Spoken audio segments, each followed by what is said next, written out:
Halo semua, perkenalkan nama saya Janeda Kristoaji dari kelompok B7 dengan NIM G0023048.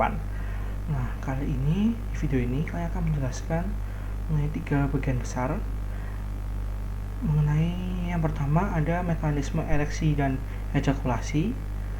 Nanti ditambah dengan kelenjar apa saja yang bekerja di proses itu.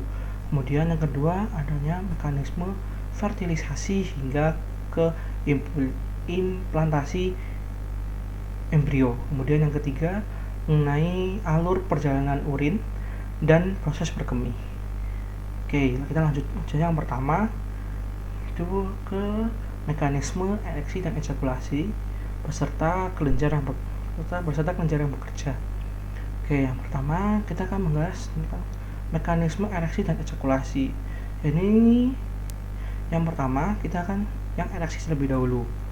Nah, pertama stimulan itu bisa berasal dari pikiran atau fantasi tentang seks. Ini itu akan diproses oleh MPOA atau medial preoptic area dan di PVN. Nah, PVN sendiri adalah paraventriculis nucleus. Nah, ini tuh ada di hipotalamus dan hipokampus. Nah, hipotalamus dan hipokampus sendiri itu adalah pusat fungsi seksual dan ereksi. Nah, dari fantasi tadi itu ini akan meningkatkan namanya dopamin dan neuropeniferin atau NA. Nah, ini akan membuat kontrol kardiovaskular meningkat. Nah, peningkatannya ini akan membuat peningkatan di detak jantung, pernafasan, dan tekanan darah. Nah, selain tadi stimulan dari pikiran atau fantasi, stimulan ini juga bisa lewat dari stimulasi dari mekanosreseptor di glans penis. Nah, di stimulasi ini akan mengaktifkan saraf parasimpatik dan parasimpatis dan menghambat parasimpatik yang ada di arteriol penis. Nah, ini yang akan dihambat nih saraf simpatis dan akan mengaktifkan saraf parasimpatik. Nah, di kedua ini. Nah, yang pertama itu stimulus dari sentuhan di glans penis ini akan diterima oleh nervus dorsalis penis. Nah, nervus dorsalis penis ini sebagai reseptor eferen. Nah, kemudian ini akan dibawa ke segmen sakral 2-4. Nah, parasimpatik ini akan dirangsang oleh nitrik oksid atau NO. Nah, dari itu nervus erigentes yang sebagai eferen ini akan memberikan efek berupa relaksasi otot corpus cavernosus penis. Nah, kemudian dilatasi oleh alveolar artery helicianae sehingga darah ini bisa masuk dan mengisi cavernae. Lalu tunica albugina ini akan teregang dan vena akan tertekan. Nah, dengan cara ini aliran keluar dari jaringan erektilnya akan dihambat sehingga tekanan di internal ini meningkat. Kemudian panjang serta diameter penis juga akan bertambah besar sehingga penis berada dalam posisi ereksi. Nah, arah sebelah sini. Kemudian stimulasi dari mekanoreseptor di glans penis ini itu juga mengaktifkan parasimpatik di kelenjar bulboretalis dan uretrani. Nah, ini akan menghasilkan mukus. Nah, mukus ini berfungsi sebagai pelumas sebelum koitus. Nah, mukus ini akan membentuk semen yang nantinya akan dikeluarkan waktu ejakulasi. Nah, kemudian kan ereksi proses sudah.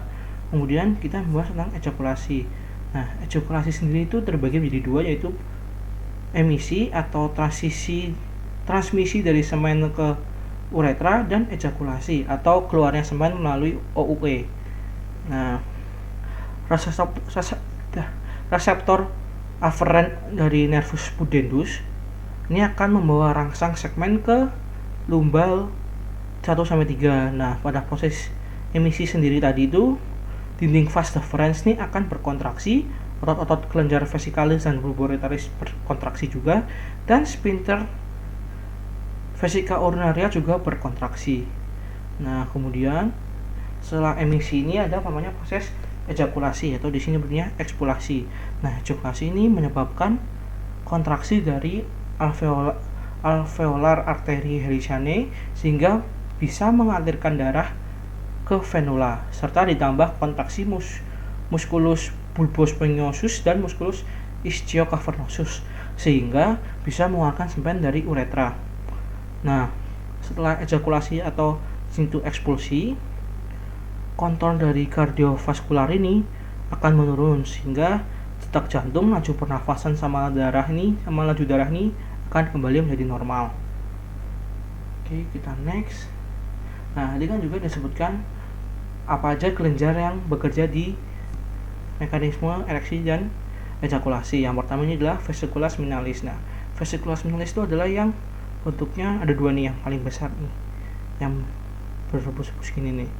Oke, vesicula seminalis nih ada dua organ, karena di kan disebutnya ada dua organ berebus, 1, 2.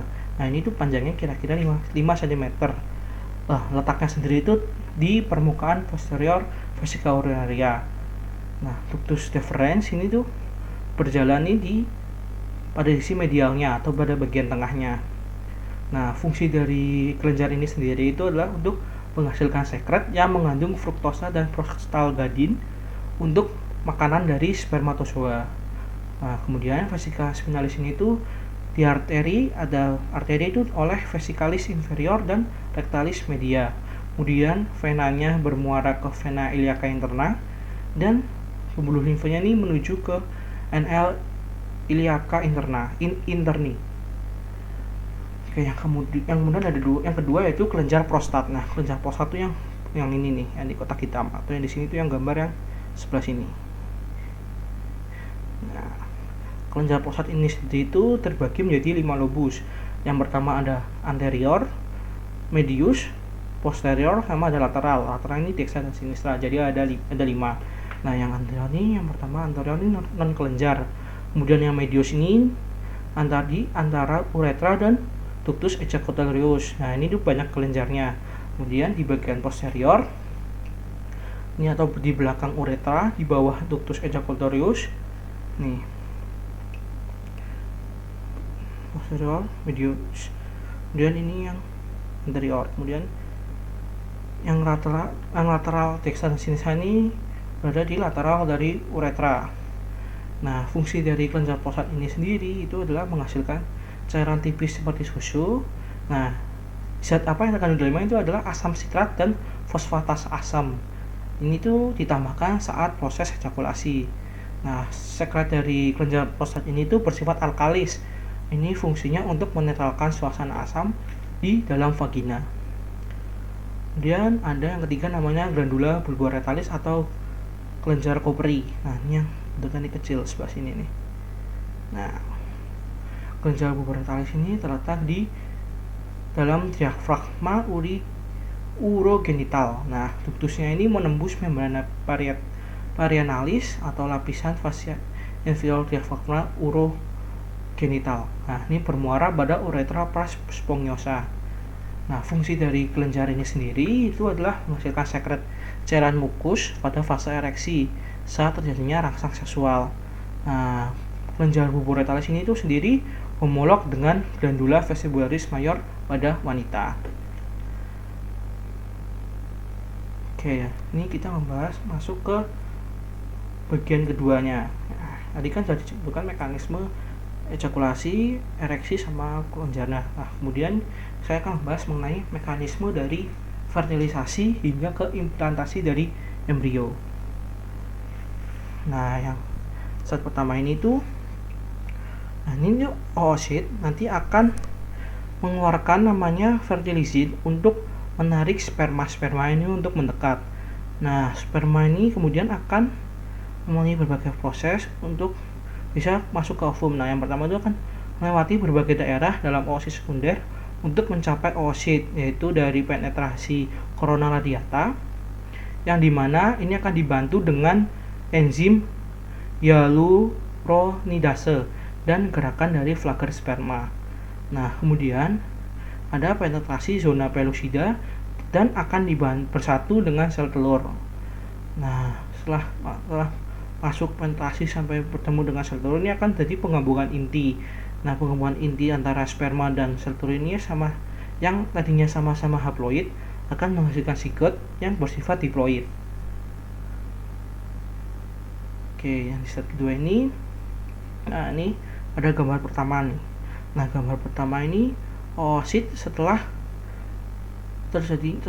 proses ovulasi atau setelah diovulasi. Kemudian terjadi di gambar 2 ini terjadi fertilisasi sekitar 12 atau sampai 24 jam sesudah ovulasi. Nah, ini sel telur ini akan dibuahi oleh sperma yang disebut konseptus, ya, yang pada ini akan disebut dengan konseptus. Kemudian di ketiga ini akan terjadi namanya tahap pronukleus pria dan wanita. Nah, di gambar keempat ini akan ada gelendong pembelahan mitosis pertama. Kemudian di gambar kelima ini adalah tahap 2 sel, ini sekitar 30 jam. Kemudian di gambar ke-6 ini, ini sel akan membelah dan mengandung dari 12 hingga 16 plastomer.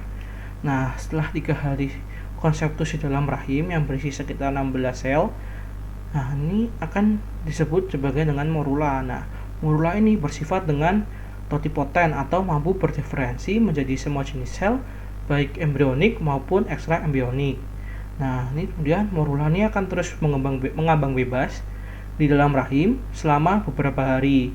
Nah, masa ini ia nih akan mengonsumsi nutrisi yang disimpan dalam sitoplasma sel telur dan uterine milk yang disekresikan oleh endometrium. Nah, ketika sudah terdapat sekitar 1000 sel, ini sel-selnya akan mulai menyusun diri di sekitar rongga berisi cairan dan membentuk blastokista. Nah, blastokista sendiri itu terdiri dari embryoblast atau inner cell mass yang ditakdirkan menjadi embrio dan trophoblast yang memberi nutrisi pada embrio. Nah, kemudian di saat ini trophoblast ini akan mengeluarkan enzim yang melarutkan membran yang mengelilingi konseptus sehingga memungkinkan untuk siap diimplantasi. Nah, pada akhir minggu pertama, blastokista ini akan menempel pada endometrium. Nah, kemudian sel superficialnya ini, sel trophoblast ini akan berfungsi membentuk syncytiotrophoblas yang tumbuh ke dalam endometrium. Nah, dan memperoleh nutrisi dari endometrium. Nah, syncytiotrophoblas ini akan mengeluarkan hormon HCG atau human chorionic gonadotropin untuk memerintah korpus luteum melanjutkan produksi progesteron. Dan progesteron ini adalah hormon yang menjaga kehamilan. Progesteron juga merangsang pertumbuhan apa yang dinutrisi untuk memberi makan embrio awal. Nah, sekitar pertengahan minggu kedua, embryoblast ini mulai membentuk hipoblast dan epiblast. Nah, pada akhir minggu kedua lapisan ini akan tumbuh mengelilingi rongga di sisinya masing-masing dan akan membentuk yang disebut sebagai yolk sac. Nah, yolk sac nih, ya, atau kuning telur dan amniotic cavity. Nah, sini yolk cavity. Kemudian kumpulan sel pertama ini akan menghasilkan ovuloblast dan membentuk endoderm. Nah, kemudian sel-sel epiblast yang tersisa akan membentuk ectoderm. Jadi itu proses mekanisme dari fertilisasi hingga ke implantasi. Nah, kemudian bagian ketiga bahasan besarnya yaitu ada alur perjalanan urin dan mekanisme dari berkemih. Nah, alur perjalanan urin tuh pertama tuh dimulai dari ginjal, kemudian ke ureter, kemudian ke vesika urinaria atau VU, kemudian masuk ke uretra. Nah, ini tuh laki-laki dan perempuan tuh beda ya di bagian uretra nanti. Oke, yang pertama kita akan membahas mengenai ginjal. Nah, ginjal ini ada margo medial atau yang berbentuk ini cekung dalam sini nih. Dan kalau yang lateral itu yang cembung. Nah, ini bagian yang cekung ini akan membentuk celah yang disebut sebagai dengan hilus renalis. Nah, kemudian pembungkus dari ginjal atau ren ini sendiri itu adalah kapsula fibrosa, perineal fat, fascia renalis, dan pararenal fat. Kemudian fungsi dari ren ini sendiri atau ginjal ini itu adalah untuk mengekskresikan sisa metabolisme, itu nanti dalam bentuk urin dan zat asing. Kemudian mengatur keseimbangan air, elektrolit, dan asam basa darah. Kemudian fungsi endokrinnya sendiri di ginjal ini adalah erythropoietin, enzim renin, dan kalsitriol. Oke, setelah dari ginjal tadi ini akan masuk ke namanya ureter. Nah, ureter sendiri adalah saluran muskular berbentuk pipa. Nah, berbentuk pipa ini yang membentang dari ren atau ginjal ke vesika urinaria. Nah, ini tuh panjangnya sekitar 5 cm dengan diameter kurang dari 1,25 cm. Nah, di ureter ini sendiri itu ada 3 penyempitan. Yang pertama ini adalah uretropelvic junction. Yang kedua ini ada saat menyilang dengan bifurcatio arteri iliaca communis. Kemudian yang ketiga nih saat masuk ke dinding vesika urinaria. Nah, pengeluaran urin sepanjang ureter ini tuh diatur oleh kontraksi peristaltis dan tekanan filtrasi glomerulus. Nah, ureter ini memasuki apertura pelvic superior dan berjalan di arterior dari percabangan arteri iliaca communis ke lateral sepanjang dinding dan dasar pelvis, kemudian lalu memasuki ke basis vesika urinaria dalam posisi miring untuk mencegah reflux urin ke ureter saat vesika urinaria ini penuh. Nah, kemudian yang ketiga ini ada namanya vesika urinaria. Nah, vesika urinaria ini sendiri itu ada beberapa ligamen yang menopang. Pertama itu ada ligamen buboprostaticum lateral et medial. Nah, ini itu adalah kolum fascia pada gland prostat dan os pubis pria. Kemudian ada yang namanya ligamen pubovesicalis. Nah, ini itu kolum vesicae ke os pubis wanita. Kemudian ada namanya ligamen rectovesicalis. Nah, itu adalah fiksasi ke rektum. Dan ada ligamen umbilicalis medianum, yaitu ini terletak di apex vesicae ke umbilicus. Nah, vesika urinaria sendiri ini tuh bisa menampung sekitar 500 sampai 1500 ml urin. Nah, meskipun keinginan berkemih mulai di antara volume udah mencapai volume 250 sampai 500, walaupun ingin berkemih itu saat di 150 sampai 500 ml. Nah, dinding dari vesika urinaria ini terdiri dari lapisan mukosa interna yang diikuti 3 lapis otot polos dengan inervasi dari parasimpatis. Nah, kemudian ada uretra. Nah, uretra di laki-laki perempuan itu beda ya. Nah, kalau pada wanita, ini tuh uretranya tuh pendek, itu sekitar 4 cm, menembus ke spasium perineum profundum dan bermuara pada vestibulum vaginae di antara kedua labia minora. Nah, kemudian dua glandula parauretalis skin berhubungan dengan ujung bawah uretra dan bermuara pada margo lateral OUE. Nah, sedangkan pada pria ini tuh uretranya itu panjang atau sekitar 20 cm. Nah, ini tuh membelok 2 kali, menembus prostat, melewati spasium perineum profundum dan membrana perineum, lalu masuk ke bulbus penis. Lalu di lengkung pertama, kemudian di lengkung keduanya itu terjadi ketika penis dalam kondisi lemas. Oke, yang kemudian di uretra laki-laki ini tuh ada 3 pars. Yang pertama tuh pars prostatica, pars membranacea, dan spongiosa. Nah, di bagian prostatica ini tuh sekitar 3-4 cm.